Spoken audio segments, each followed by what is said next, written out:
ఒకళ్ళ గురించి మన మైండ్‌లో ఒక్కసారి నెగెటివ్ పడిందనుకోండి, వాళ్ళు ఎంత మంచి కార్యం చేసినా మనకి వాళ్ళు నెగెటివ్‌గానే కనపడతారు.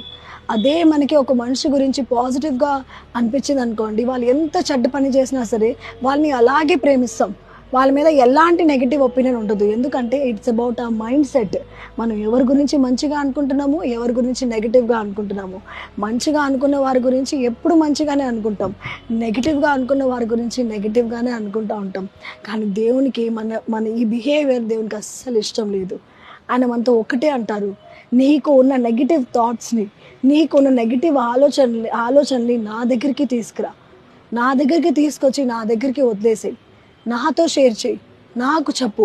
అప్పుడు నేను నీ హృదయాన్ని, నీ మనసుని, నీ ఆలోచనని శుద్ధీపరుస్తాను.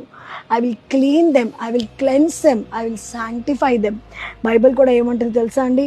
వి destroy arguments and every lofty opinion raised against the knowledge of God and take every thought captive to obey Christ.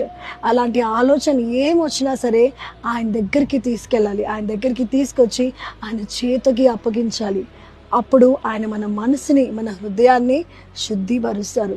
ఒకవేళ ఇవాళ ఈ రోజున మీ జీవితంలో ఎవరైనా మీరు బాగా హేట్ చేస్తున్నారు, వాళ్ళు మీకు ఎంత మంచి చేసినా మీకు ఏ మంచి అనిపించట్లేదు. ఒకవేళ మీరు కూడా అలాంటి పొజిషన్‌లో లేకపోతే ఇలాంటి సిచ్యువేషన్‌లో ఉన్నారంటే దేవుడు మీతోనే మాట్లాడుతున్నారు. Take those thoughts. ఆ థాట్స్‌ని తీసుకొచ్చి నాకు అప్పగించు. Start looking at people positively. అప్పుడే వాళ్ళలో ఉన్న మంచి మనకి కనపడుతుంది.